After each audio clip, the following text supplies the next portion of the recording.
नमस्कार दोस्तों, स्वागत है आपका आज के मुख्य समाचार में, जिसमें सबसे पहली और बड़ी खबर मैं आपको बताएंगे कि राहुल गांधी का केंद्र पर हमला। कहा जम्मू कश्मीर में एनडीए सरकार की नीतियां नाकाम, घाटी में जल्द बहाल हो शांति। खबर में आगे जिक्र होगा कि चक्रवात दाना को खड़गे और राहुल गांधी ने बताया गंभीर प्राकृतिक आपदा, केंद्र सरकार से लगाई मदद की गुहार। आगे जिक्र होगा कि अलग अंदाज में विधानसभा पहुंचे विनय फोगाट, शपथ लेते ही लगाया ऐसा नारा कि देखते रह गए सारे विधायक। आगे जिक्र होगा कि महाराष्ट्र चुनाव से पहले भाजपा के उम्मीदवारों ने दिया झटका, बीजेपी छोड़ एनसीपी में हुए शामिल। और आगे जिक्र होगा कि झारखंड में होगी इंडिया गठबंधन की जीत, लालू यादव का बड़ा बयान, बीजेपी को बताया पाखंडी। दोस्तों, हर एक खबर की गहराई में आपको ले जाएंगे, लेकिन उससे पहले आपसे निवेदन की कृपया करके वीडियो को कीजिए लाइक और चैनल को सब्सक्राइब करके बेल आइकन दबाकर कमेंट में लिखिए जय हिंद। रुक करते हैं सबसे पहली और बड़ी खबर की तरफ। राहुल गांधी का केंद्र पर हमला। कहा जम्मू कश्मीर में एनडीए सरकार की नीतियां नाकाम, घाटी में जल्द बहाल हो शांति। जी हां दोस्तों, लोकसभा में नेता प्रतिपक्ष राहुल गांधी ने शुक्रवार को जम्मू कश्मीर में बढ़ते आतंकी हमलों पर केंद्र सरकार की नीतियों की कड़ी आलोचना की।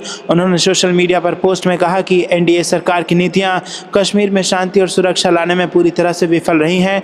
गांधी ने कश्मीर घाटी में शांति बहाली की जरूरत पर जोर दिया और सरकार को जल्द कदम उठाने की मांग की। राहुल गांधी ने गुलमर्ग में सेना के वाहन पर हुए हमले में सैनिकों की शहादत पर गहरा दुख व्यक्त किया। उन्होंने लिखा कि यह घटना बेहद दुखद है और उन्होंने शहीद जवानों के प्रति अपनी श्रद्धांजलि अर्पित की। साथ ही उन्होंने अपनी पोस्ट में उन दो रिपोर्टर्स के प्रति भी संवेदना व्यक्त की जो इस हमले में मारे गए। इस हमले ने घाटी में सुरक्षा व्यवस्था पर सवाल खड़े कर दिए हैं। राहुल गांधी ने अपनी पोस्ट में कहा कि केंद्र सरकार की नीतियां सुरक्षा सुनिश्चित करने में असफल रही हैं। उन्होंने आरोप लगाया कि कश्मीर घाटी में अब भी आतंकवाद का साया बना हुआ है और सैनिकों और नागरिकों पर लगातार हमले हो रहे हैं। राहुल गांधी ने केंद्र पर सवाल उठाते हुए कहा कि सरकार को घाटी में सुरक्षा सुनिश्चित करने के लिए तत्काल कदम उठाने चाहिए। रुक करते हैं अगली ब्रेकिंग न्यूज की तरफ। चक्रवात दाना को खड़गे और राहुल गांधी ने बताया गंभीर प्राकृतिक आपदा, केंद्र सरकार से लगाई मदद की गुहार। जी हां दोस्तों, कांग्रेस के राष्ट्रीय अध्यक्ष मल्लिकार्जुन खड़गे और सांसद राहुल गांधी ने उड़ीसा से उठे चक्रवात दाना को संकट की घड़ी बताया है। इसके साथ ही केंद्र सरकार से हर संभव मदद पहुंचाने का आग्रह किया है। एक्स पोस्ट पर मल्लिकार्जुन खड़गे ने लिखा कि उड़ीसा में चक्रवात दाना के आने पर पश्चिम बंगाल तथा अन्य पूर्वी तटीय क्षेत्रों में इसके प्रभाव के कारण अत्यधिक तैयारी और त्वरित कार्रवाई की आवश्यकता है।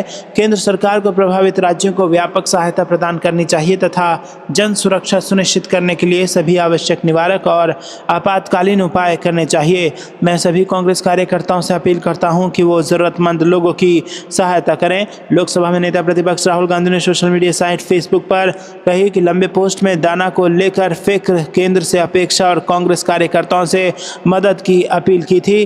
उन्होंने लिखा कि चक्रवात दाना का उड़ीसा के तटों पर आगमन, पश्चिम बंगाल और अन्य पूर्वी तट के प्रदेशों में इसका असर और मौसम विभाग की चेतावनी एक गंभीर प्राकृतिक आपदा का अंदेशा है। तो करते हैं अगली खबर की तरफ। अलग अंदाज में विधानसभा पहुंची विनय फोगाट, शपथ लेते ही लगाया ऐसा नारा कि देखते रह गए सारे विधायक। जी हां दोस्तों, हरियाणा में बीजेपी की नई सरकार बनने के बाद विधानसभा का पहला सत्र जारी है। इसके बाद राज्यपाल बंडारू दत्तात्रेय ने सबसे सीनियर विधायक रघुवीर कादियान को प्रोटेम स्पीकर की शपथ दिलाई। कादियान ने सभी विधायकों को शपथ दिलाई। इस दौरान नवनिर्वाचित विधायकों ने पद और गोपनीयता की शपथ ली। वहीं पहली बार 40 विधायक इस बार विधानसभा पहुंचे हैं। इन्हीं में से एक विनय फोगाट हैं। सदन में शपथ लेने के लिए पहुंची चर्चित महिला कुश्ती खिलाड़ी विनय फोगाट थोड़ा हटकर नजर आई। ऐसा लगा मानो वो विधानसभा नहीं, कोई ओलंपिक या कुश्ती मुकाबले में हिस्सा लेने पहुंची हो। दरअसल विनय फोगाट स्पोर्ट्स जर्सी में विधानसभा पहुंची और फिर उन्होंने शपथ ली। विनय फोगाट ने शपथ लेने के बाद जय जवान, जय किसान, जय खिलाड़ी, जय नौजवान और जय हरियाणा का नारा लगाया। इससे पहले विनेश ने सदन के बाहर मीडिया से कहा कि लोगों ने जिम्मेदारी दी है, मैं विधानसभा में शपथ लेने के बाद सही मायने में विधायक बनूंगी। लोगों ने मुझे जिम्मेदारी दी है। मैंने कहा था कि सदन में एक कदम रखते ही मेरी लड़ाई शुरू हो जाएगी।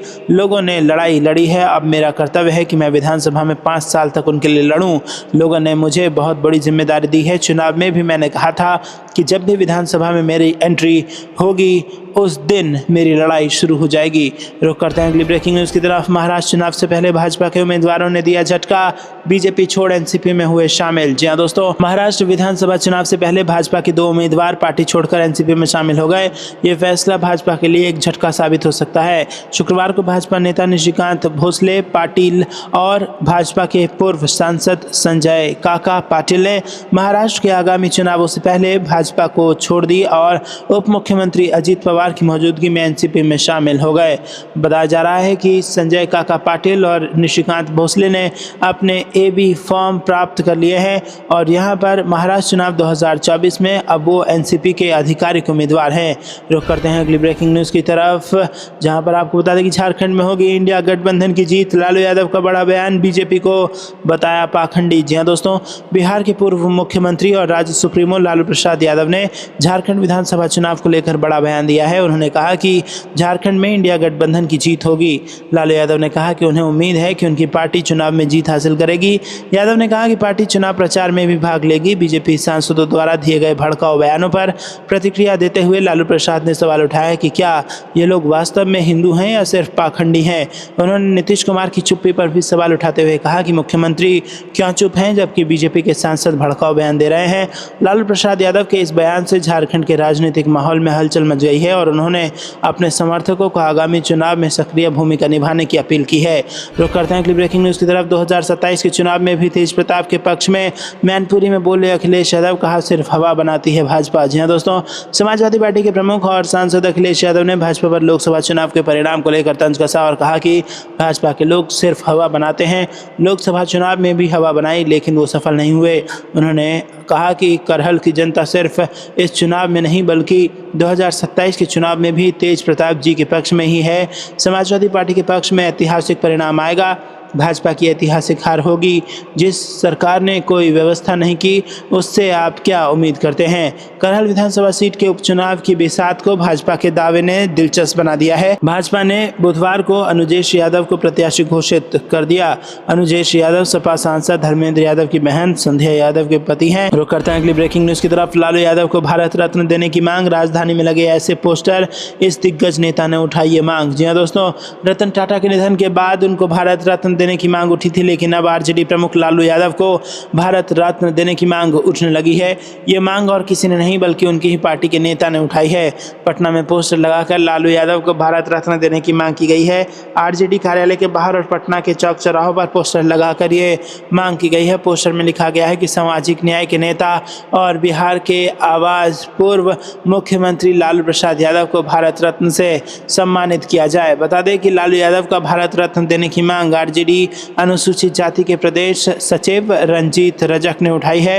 रंजीत रजक ने पटना में पार्टी कार्यालय के बाहर एक पोस्टर लगाया है। उनका कहना है कि लालू प्रसाद दबे कुचले समाज की आवाज़ों को बुलंद करने का नाम है। उन्होंने कहा कि पहले संविधान होने के बाद ही हक की बात नहीं कर पाते थे लेकिन लालू प्रसाद यादव ने वंचित समाज को उठाने का काम किया है। रुख करते हैं अगली ब्रेकिंग न्यूज़ की तरफ। चर्चा के लिए दिल्ली जाकर उठक बैठक करते हैं। चुनाव से पहले संजय राउत का शिंदे शिवसेना पर वार। जी हां दोस्तों, आपको बता दें कि महाराष्ट्र में अगले महीने विधानसभा चुनाव होने वाला है और इस चुनाव को लेकर महाविकास अघाड़ी के बीच सीट बंटवारे पर शिवसेना यूबीटी संजय राउत ने प्रतिक्रिया दी है। उन्होंने कहा कि सीट बंटवारे पर चर्चा लगभग समाप्त हो चुकी है।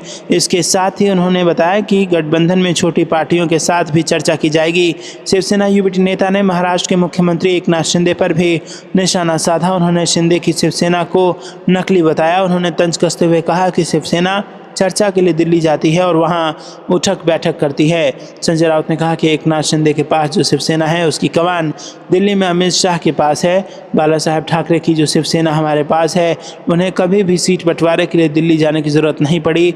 उन दिनों भाजपा नेता सीट बंटवारे पर चर्चा के लिए मुंबई आते थे लेकिन दिल्ली में नकली शिवसेना का मालिक बैठा है, इसीलिए उन्हें चर्चा के लिए वहाँ जाना पड़ता है। वो वहाँ चर्चा के लिए जाते हैं और उठक बैठक करते हैं। वो असली शिवसैनिक नहीं है, वो एक नॉन बायोलॉजिकल शिवसेना है। अमित शाह ने इस नॉन बायोलॉजिकल शिवसेना को जन्म दिया है। रुक करते हैं अगली ब्रेकिंग न्यूज़ की तरफ। जाति आधारित जनगणना और ईवीएम धांधली के खिलाफ 30 अक्टूबर को भारत बंद। जी हां दोस्तों, भारत मुक्ति मोर्चा के राष्ट्रीय अध्यक्ष वामन मेश्राम और राष्ट्रीय पिछड़ा वर्ग मोर्चा के अध्यक्ष चौधरी विकास पटेल ने 30 अक्टूबर को भारत बंद का आह्वान किया है। बहुजन लीडर्स ने कहा है कि ये बंद जाति आधारित जनगणना न करने संख्या के अनुपात में हिस्सेदारी न देने और ईवीएम से हो रही धांधली के विरोध में किया जा रहा है। इन मुद्दों पर चरणबद्ध आंदोलन की शुरुआत हो चुकी है, जिसका उद्देश्य देश में लोकतंत्र और संविधान की रक्षा करना है। वामन मेश्राम ने सोशल मीडिया पर जारी बयान में कहा कि हमने जुलाई महीने में ईवीएम के विरोध में भारत बंद करने की घोषणा की थी। अब 30 अक्टूबर को हम इस घोषणा पर अमल करेंगे। देश के लोकतंत्र, संविधान और राष्ट्र को बचाने के लिए इस आंदोलन में हर नागरिक की सहभागिता जरूरी है। यह आंदोलन विभिन्न सामाजिक और राजनीतिक संगठनों द्वारा समर्थित है। ओबीसी, एससी और एसटी वर्गों की बढ़ती मांगों को देखते हुए यह आंदोलन धीरे धीरे राष्ट्रीय स्तर पर बड़ा रूप लेता जा रहा है। आंदोलन के नेताओं ने कहा कि जब तक उनकी मांगें पूरी नहीं होती, वो अपने संघर्ष को जारी रखेंगे और आने वाले समय में और भी बड़े कदम उठाने की योजना बना रहे हैं। दोस्तों, आपको बता दें कि केंद्र सरकार से राष्ट्रीय स्तर पर जाति आधारित जनगणना कराने की मांग की जा रही है। आंदोलनकारियों का कहना है कि देश में जातियों की वास्तविक संख्या के आधार पर ओबीसी, एससी और एसटी को सभी क्षेत्रों में हिस्सेदारी सुनिश्चित की जानी चाहिए। साथ ही अनुसूचित जाति और अनुसूचित जनजाति का बढ़ा हुआ अनुपात देखते हुए उनके आरक्षण को भी बढ़ाने की मांग उठाई गई है। आपको यह कुछ लगता है दोस्तों, कमेंट में जरूर बताइए। वीडियो को लाइक नहीं किया तो लाइक जरूर कीजिएगा।